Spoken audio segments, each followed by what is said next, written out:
नवरात्र म्हटलं की उपवास आले आणि उपवास म्हटलं की फराळ आलाच. फळं, खिचडी, वडे या पारंपरिक पदार्थांनीच उपवासाचा फराळ केला जातो. पण यासोबत एक पदार्थ असा आहे जो प्रत्येक उपवासाला अगदी आवडीने खाल्ला जातो, बटाट्याचा फराळी चिवडा. लहानपणी तर तुमच्या आमच्यातल्या प्रत्येकानेच उपवास केला असेल तर तो या बटाट्याच्या फराळी चिवड्यासाठीच. चला मग आज बनवूया पिढ्यानपिढ्या आवडीने खाल्ला जाणारा बटाट्याचा फराळी चिवडा. या चिवड्यासाठी आपल्याला लागेल 2 बटाटे, आवडीप्रमाणे शेंगदाणे, आवडीप्रमाणे मनुके, 2 सुक्या लाल मिरच्या, 2 चमचे पिठी साखर, चवीपुरतं उपवासाचं मीठ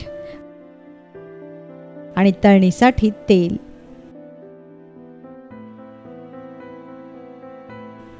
सर्वप्रथम कच्च्या बटाट्याची सालं काढून घ्या. मग एका प्लेटमध्ये पाणी घ्या आणि या पाण्यातच बटाटे किसून घ्या.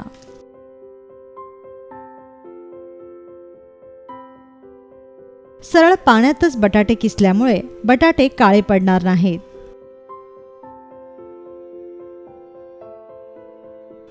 आता 2 मिनिटं हा बटाट्याचा किस पाण्यात असाच राहू द्या.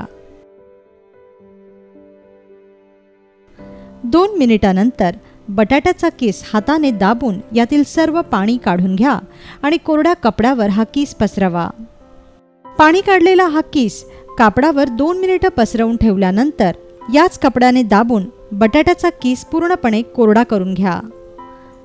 आता तापलेल्या तेलात हा किस लगेच तळून घ्या. बटाट्याचा रंग बदलतो, त्यामुळे मंद आचेवर अशा प्रकारे हा किस तळून घ्या. बटाट्याचा किस करपणार नाही याची खास काळजी घ्या. सर्व किस तळून एका प्लेटमध्ये काढून ठेवा. आता याच तेलात शेंगदाणे आणि सुक्या लाल मिरच्याचे कापही तळून घ्या. यानंतर एका बाउलमध्ये बटाट्याचा तळलेला किस घ्या. वरून यात तळलेले दाणे घाला. तळलेल्या सुक्या मिरच्याचे कापही घाला. मग मनुकेही घाला. आवडीप्रमाणे तुम्ही यात तळलेले काजूही घालू शकता. आता वरून यात उपवासाचं मीठ घाला आणि पिठी साखर घाला. या चिवड्यात साखर थोडी जास्तच घाला. आता हा चिवडा हलक्या हाताने छान एकजीव करा. बटाट्याचा किस तुटणार नाही याची खास काळजी घ्या व चिवडा छान मिसळून घ्या. तयार झाला बटाट्याचा फराळी चिवडा. हा चिवडा उपवासाला तर चालतोच, याशिवाय हवाबंद डब्यात भरून ठेवल्यावर छान टिकतोही. तर मग नक्की करून पहा बटाट्याचा हा फराळी चिवडा.